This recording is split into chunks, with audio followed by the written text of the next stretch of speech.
Bismillahirrahmanirrahim. Biografi Kiai Haji Ahmad Dahlan, ya. Kisah perjuangan sang pendiri Muhammadiyah. Kita tahu Muhammadiyah ini organisasi besar setelah Nahdlatul Ulama, ya. Mana Muhammadiyah ini yang lahirnya juga di Indonesia, jadi termasuk organisasi yang tanah kelahirannya itu ya di Indonesia sendiri, itu bukan impor. Yang mana pendirinya adalah Kiai Ahmad Dahlan, ya, yang dikenal sebagai pendiri Muhammadiyah. Ya, jadi beliau juga dikenal sebagai seorang ulama dan salah satu tokoh pembaruan di dalam Islam. Ya, berkat perjuangan-perjuangan dan jasa-jasa beliau inilah pemerintah Indonesia menganugerahkan gelar yaitu gelar pahlawan nasional kepada beliau. Jadi beliau ini lahir di Jogja tanggal 1 Agustus tahun 1868.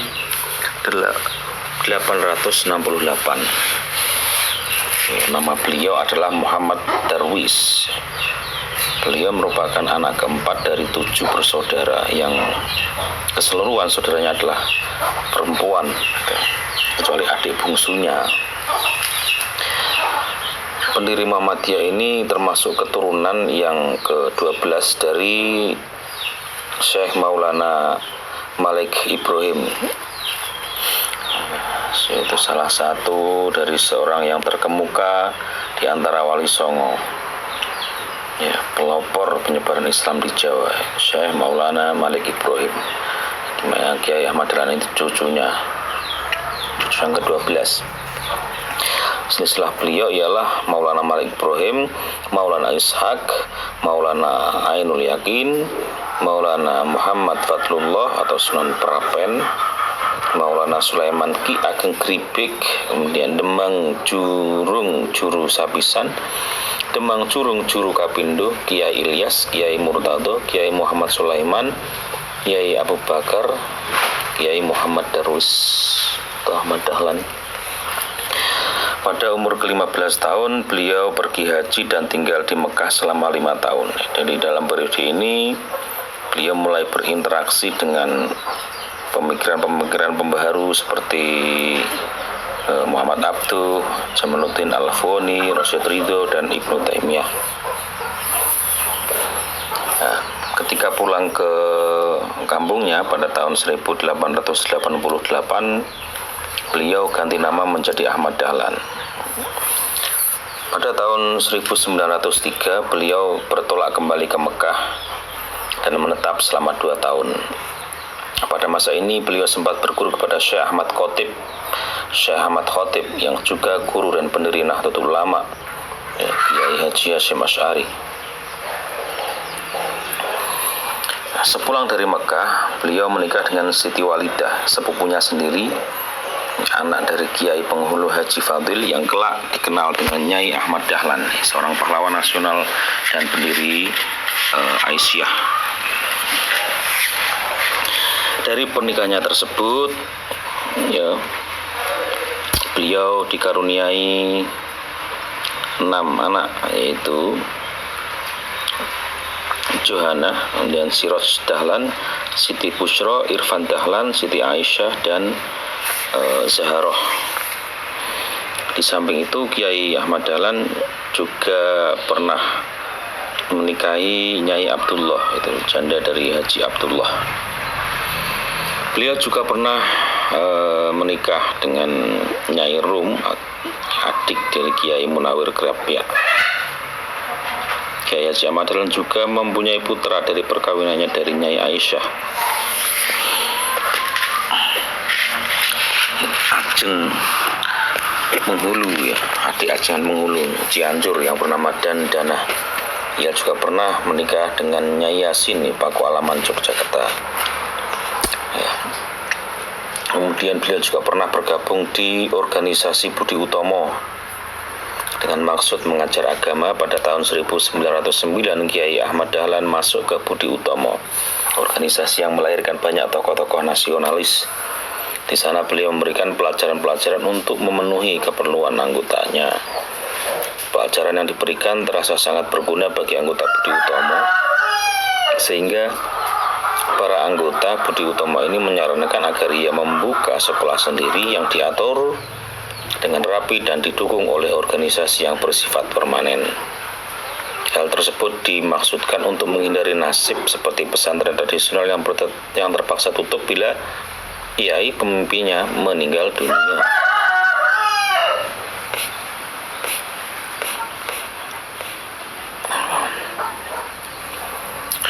Kemudian awal-awal pendirian Muhammadiyah itu saran itu ditindaklanjuti Kiai Ahmad Dahlan dengan mendirikan organisasi yang diberi nama Muhammadiyah pada 18 November 1912 atau 8 Dzulhijjah tahun 1330. Itu jadi awalnya itu karena antisipasi dari bubarnya pesantren ketika kiainya meninggal, maka dibuatlah organisasi Muhammadiyah ini kan itu. Ini figur sentralnya tidak pada tokohnya sebenarnya, tapi lebih menitik beratkan pada bagaimana organisasi itu dijalankan. Organisasi ini bergerak di bidang kemasyarakatan dan pendidikan. Melalui organisasi inilah beliau berusaha memajukan pendidikan dan membangun masyarakat Islam. Pemikiran Kiai Haji Ahmad Dahlan yakni bahwa Islam hendak didekati serta dikaji melalui kacamata modern sesuai dengan panggilan dan tuntutan zaman, bukan secara tradisional. Beliau mengajarkan kitab suci Al-Quran dengan terjemah dan tafsir agar masyarakat tidak hanya pandai membaca ataupun melakukan Al-Quran semata, melainkan dapat memahami makna yang ada di dalamnya.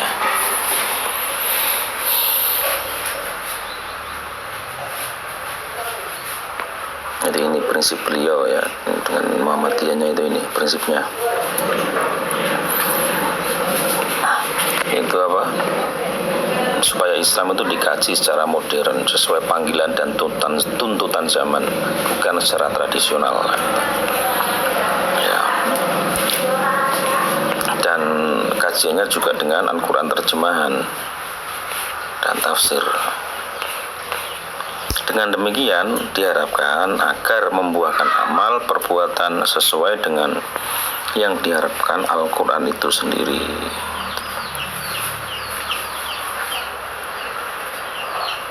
Jadi menurut pengamatannya, keadaan masyarakat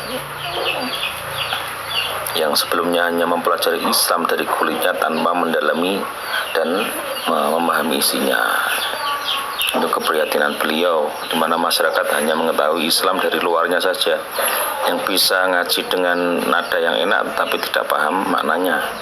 Maka beliau menyarankan agar terjemahan Al-Quran itu juga dimasyarakatkan,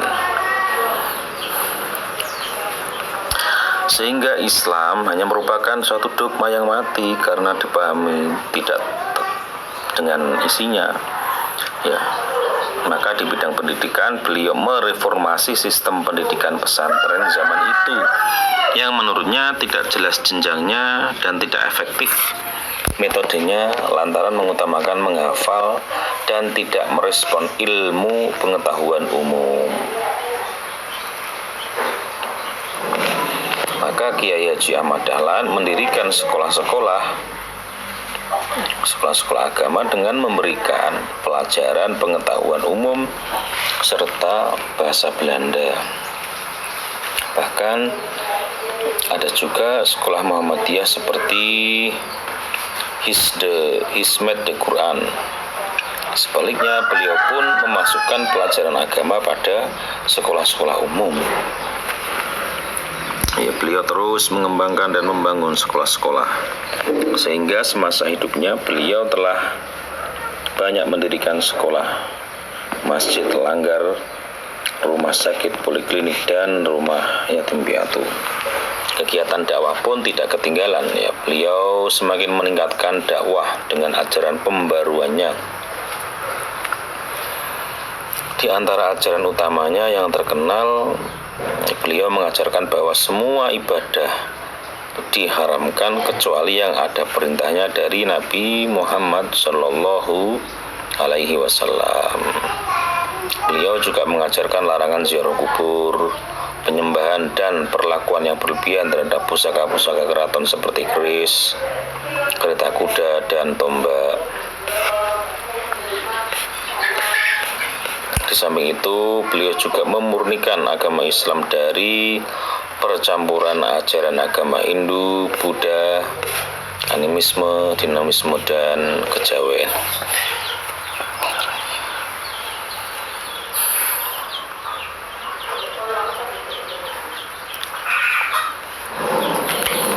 Mendirikan Aisyah di bidang organisasi pada tahun 1918, beliau bersama dengan istrinya yakni Nyai Ahmad Dahlan membentuk organisasi Aisyah yang khusus untuk kaum wanita. Pembentukan organisasi Aisyah yang juga merupakan bagian dari Muhammadiyah ini. Kemudian mendirikan juga Hizbul Waton karena menyadari pentingnya peranan kaum wanita dalam hidup dan perjuangannya sebagai pendamping dan partner kaum pria. Sementara itu, untuk pemuda, Kiai Ahmad Dahlan mendirikan Pathfinder atau Pandu, sekarang dikenal dengan nama Pramuka, dengan nama Hizbul Waton. Hizbul Waton.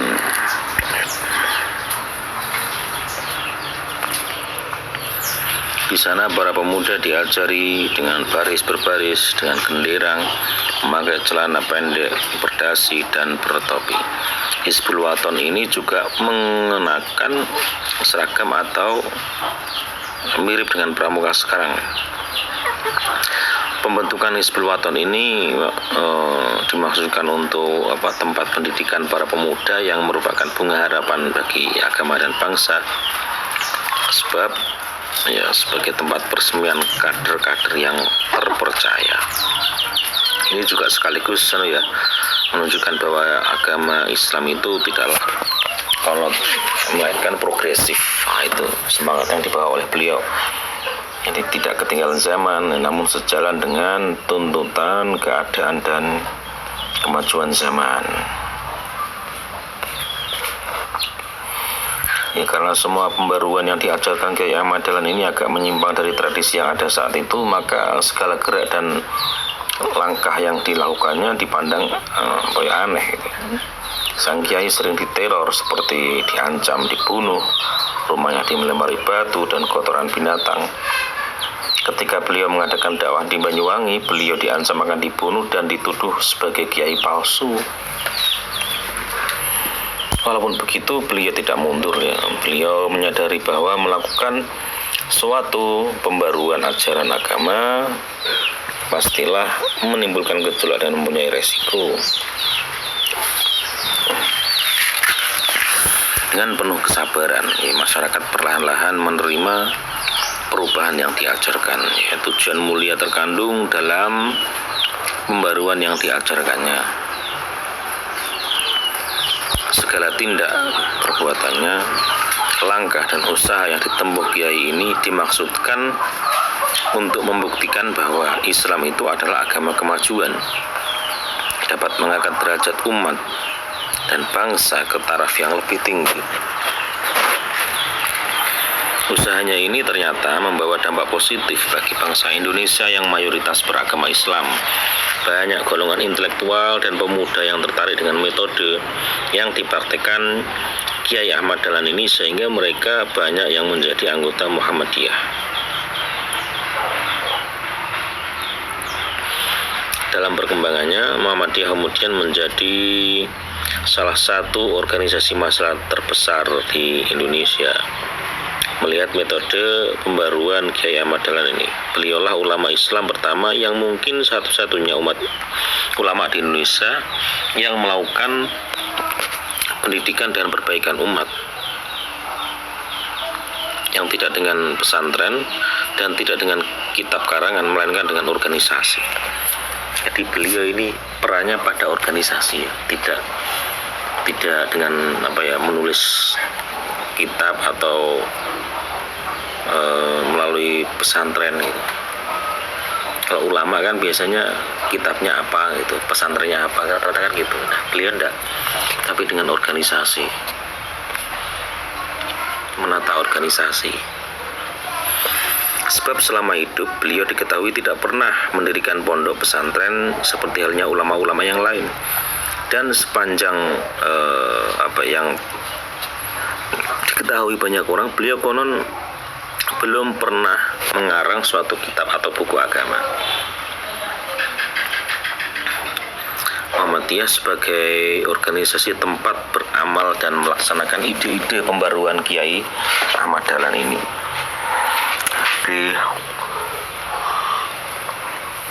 Ini menarik untuk menjadi perhatian para pengamat, terutama pengamat dalam perkembangan Islam dunia ketika itu.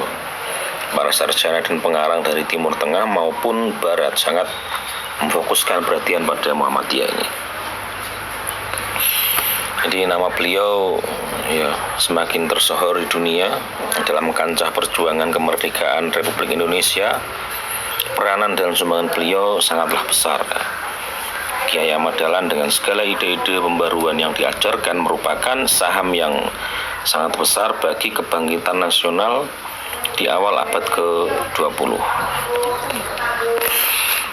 Kiai Ahmad Dahlan juga menimba berbagai bidang ilmu dari banyak kiai, yakni Kiai Muhammad Soleh dalam bidang fikih, kemudian Kiai Muhsin dalam bidang nahwu shorof, kemudian Kiai Haji Raden Dahlan di bidang ilmu falak gitu. Dan dari Kiai Mahfud dan Syekh Ayat di bidang ilmu hadis, dari Syekh Amin dan Syekh Bakri Satok di bidang ilmu Al-Quran, serta dari Syekh Hasan di bidang ilmu pengobatan dan racun binatang. Pada usia 54 tahun, tepatnya pada tanggal 23 Februari 1923, Kiai Haji Ahmad Dahlan wafat di Yogyakarta. Beliau dimakamkan di Kampung Karangkajen,